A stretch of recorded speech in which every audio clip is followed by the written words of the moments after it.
Hello, my name is Starwin. I run ChaoticCalling streaming, and we're going to teach you how to use Charactermancer, especially for our Friday campaign, where anybody can play. So let's go ahead and get right into it, shall we? Alright, first off, we're going to go ahead and open up our journal. Now, if you don't know how to do that, first thing you must do is you see the chat bubble up here. Your second option should be this little thing called Journal. Once you click it, it will show you the character sheet that you have been provided by your DM. If your DM has not given you one, just please ask them nicely, especially if they're a little busy, make sure you ask nicely. And then once you have your character sheet, you will click on it. And that will bring up this here for Froboro Bakwit. Whatever, this is a weird name. Continuing on, when you click Character Sheet tab, you will see before you use the Charactermancer option in one of the three settings that you see before you. So how do you want to create the character? Use Charactermancer. If you do not do this, I will kick you out of the game. I ain't got time. I got stuff to do. A lot of people waiting to play. Let's get to it. Next up is selecting your race and stuff, so we will hit next. Once you hit next, you will choose your race. In this case, we're going to use a human. Now, you see before you all the variants that are in here. We might say no to most of the Eberron material since it's kind of exclusive, but however, anything in here is pretty much on the table. Tritons, Tieflings, Tabaxis, Shifters, Kalishtar, Kinku, so forth, so on. Just pick whatever race you want to play as. If there's any restrictions, just kindly ask. But other than that, we're going to go ahead and pick a human. We're going to pick an alignment. We'll just stay neutral for now. And then we go down here and just make sure you're plugging in everything that is on the sheet. For race, it wants you to go down and pick your language proficiencies. So in this case here, we'll pick up some giant. And then what sub-race are you? A lot of people ask me, Star, do you play variant humans in your campaign? I go, yes, you can. You can do that. And since variant human creates a sub-race ability score increase for your character, you get to pick where those go. So for this character, we're going to make a wizard. We're going to go ahead and pick stats that help a wizard. So intelligence, constitution. We're going to pick a skill set that he is proficient in already. In this case here, we're going to pick, let's pick acrobatics just for tumbling reasons, you know. Next up, we get to choose his class, which is a wizard. And then skill proficiencies, we're going to pick arcana and insight or investigation. And if you're in the Friday campaign, I'm not going to lie, history will be a big help. Also, have an investigation when you're looting. That is definitely something that I do. Other DMs may not, but insight on other characters might also be a good thing. Just pick what you feel is right for you. Like, don't overthink it too much. Just pick what's right. And moving on, you kind of like see everything that you're going to get as the level up increases. So next, again, we have ability scores. So for our campaign on Friday, what I need you to do is go roll for stats, as you see here in the drop-down menu. And then you see the button that says roll 46, drop lowest. Okay, that's great. Let's go over here and show you what this does. Click, boom. All right, we have 10, 12, 9, 15, 11, 10. And since 10 and 9, and there's several 10s on here, are like dump stats, I, as a DM, say re-roll because I want to at least give you a chance to make a heroic character. This one here has only one dump stat, so therefore I'd be like, hey, you got to keep that one. So with everything above 12 and higher except for one, then that's what we're going to keep.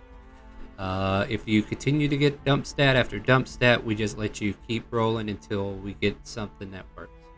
Now for this character here, we're just going to plug 8 into strength. Alright, as you can see here, each stat needs to be plugged in, right? In this case, 8 for strength. Let's go ahead and take care of our big boys. 16 for intelligence, 14 for con, right? Dexterity, so wisdom, and then dexterity, and then charisma. There we go. Now, what you want to make sure is each roll has a single selection and each column is filled. So we know that this here has one, that one has one, that one has one. So forth, so on. You want to make sure you plug every stat that you have into its proper place. Once you hit next, it will put all your stats up there. Now, you don't have a bio. You don't remember your past on Friday's campaign. However, you do have a background. So for this case here, you will pick whatever background fits your situation. You can click on them, see the details off to the right, and so forth, so on. In this case here, we're just going to pick a sage, and we're going to go ahead and pick our bonuses that comes with being a sage. So yes, we know a couple more stuff. We know a couple more languages. Our specialty, we are going to say this is a researcher. And then personality traits, ideals, bonds, flaws. Well, let's face it, Friday, you have no memory, so you have no ideal. On top of that, if you feel that you need something to guide you, you're more than welcome to pick whatever you want. You can roll for it if you want. However, I, as a DM, say leave it blank. I allow my players to create their own flaws, their own personalities. That way they can actually grow into their actual character. Now, if that's not what you want to do and you need guidelines, by all means, go for it, but it's optional. You don't have to use it in my campaigns. Moving on, we hit next. The next thing you need to do on this page alone on equipment is choose your starting equipment. Class equipment is what you want to pick. Do not pick starting wealth because we will not have time to start spending money at the beginning of the game. So to make sure your character has weapons at hand, use class equipment. Next up, pick whatever weapons it is. A quarterstaff, a dagger, whatever. In this case here, we need an arcane focus, or we could have taken the pouch. And here we can pick a scholar's pack, which it shows you down here at the bottom what's in it, or what you're going to get with the background. I'm sorry, I've read that wrong. Explorer's pack, and then you can look them up in the compendium, which is this here option right here with the eye. And then you could just type in explore. I can't spell. And then you can look in the compendium to see what it is. But the sheet should take all these items out of the bag for you. Put it in your item list. Backpack, bedroll, musket, tinderbox, torches, rations, water skin, hip and rope. You're good to go. There you go. So yeah, we're going to pick an explorer's pack instead of the other one. And continue on next. As a wizard, since this is why I picked the wizard, there is a selection where there are spells that you must pick. Next up is pick out your cantrips. Pick whatever fits your needs. Don't pick them according to what I'm picking, because I am just randomly going through here picking whatever sounds good at the time. But yeah, so there we go. Firebolt, message, true strike, and then we go through and pick a bunch of level 1 spells. Charm person, what else we got? Ice knife, and what else we got? Fog cloud, why not? What else we got? And yeah, just go through here, pick all your spells according to how you feel your mage is going to be, or whatever class you're playing, warlock, sorcerer, whatever. Pick what works for you. That's all there is to it. You are your own person. You have your own right to pick whatever you want. Next up, and the reason why I picked human was to show off that if you pick human at the very beginning, you do get an option to use the choose a feat, which is ironic that they haven't fixed this otherwise. But go through here, pick your feat accordingly, and if you have, if you need to know what they do, once you select it, it gives you a little output of what it does over here on the right. Most mages will pick Wardcaster just to get that concentration check bonus. So there you go. We're going to go ahead and pick Wardcaster for this wizard. Next up, we need a name. So we're just going to name him some wizard. Brown. Okay, how old are they? 20, 22. Something else here. You know. It's magic because they're a wizard. Get it? At any rate, feel free to enter in all the descriptors that you feel that your character should have for a bio. That's the only information that makes sense, like how old you are, height, weight, eye color, hair color, skin color. Just give us an idea of what your character looks like. That's fine. Moving on from there, we get this little screen which allows us to review everything. Now, if you've done everything correctly, you should be able to go through this review and not see a single red mark with an X. If you see a red mark with an X, you need to go back into whatever it is, like abilities, class, race, whatever it asks you to look at, and just go back there and make sure you selected everything properly. And once you do, you should be able to hit apply change. And over here on the journal page, our name should change to some wizard, which it did. And then here you go. You have a character sheet that has all these abilities now. For the most part, whenever you're asked to make an attack roll, you will come in here and choose your attacks and spell casting. Now, if your spell requires you to do something else, you'll go into your spell list and say, like, if you're going to cast Charm Person, you're just going to click Charm Person. And I'm just doing these for a quick example here. And then sometimes the spell will ask you to input a value. So if you don't see your results right away, there's probably this little hidden window. It might be behind your character sheet. Try to find it and then hit submit. And then it's going to post the card over for us. And usually most spells I'll ask you, please post that for me, please. That way I can see what it does and we can, get through the results with all the information before us. At any rate, that's a quick know-how how to use the character sheet. If you need to roll skills, they're over here. So if you're asked to make acrobatics, animal handling, so forth, so on, sleight of hand, religion, whatever, those skills are here. If you're asked to make a strength save, dex save, con save, dex save, they're right here. If you need just to make a straight dexterity check, you just click the word over here if it's just a straight check.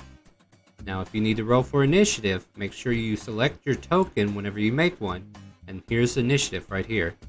Also, what other little details I could share with you? Please make sure your hit die is properly highlighted, which it is. And yeah, here's all your inventory stuff and so forth, so on. All of your feats and features are over here. This here keeps track of your resources. You can add to it, subtract from it. And this here you can fill out however you feel. That was all the optional stuff we left blank. As far as here, if you need a great place to keep notes, this would definitely be a good place to keep notes. Also, treasure and loot that you find that it needs a little bit of a description, or allies and alliances, stuff like that. I use bio page for keeping notes. And then if you are in any of the main campaigns, I expect there to be a story here, or a biography, bio of the character. And you can add stuff to this once you unlock your history. If you start playing in Friday and you start gaining memories, and then you can start writing your own story at that point. Alright, well, with that out of the way, we have only a couple more things to review, my friends. So we're going to go back up here, and we're going to go back to this cogwheel. Next session is, hey, you leveled up. Congratulations. Let's go to the Charactermancer leveling. You will go to the cogwheel, scroll all the way down, and you see where it says Wand and Hammer of Charactermancer. Launch level plus Charactermancer. That's the option we want. If you do the first one, you will just basically do what we just did, which is a level 1 character. So you'll reset your character back at level 1 if you do that. Take the second option. So we click the second option, and then we're back in Charactermancer, similar to what you've seen before.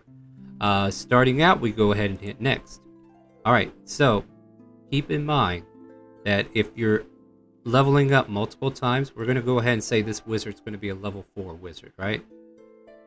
So if you're leveling up multiple times, make sure you add the levels, which there are 3 levels between 1 and 4. And then once you hit tab or whatever to get off there, it will tell you that this will equal a level 4 character. So please, don't be like, oh, I'm going to be at level 4 and then type 4 in here. No, no, no. Level 1's already there. You need to put 3 there so that it equals 4. Simple math. Let's get it right. Let's do it. Okay? Next up, take the average if you want to take the average. However, if you are in Friday's campaign, if you roll a 1 on your hit point die, I allow you to re-roll it. And then if you get a 1 again, you get to re-roll it again until you get 2 or higher.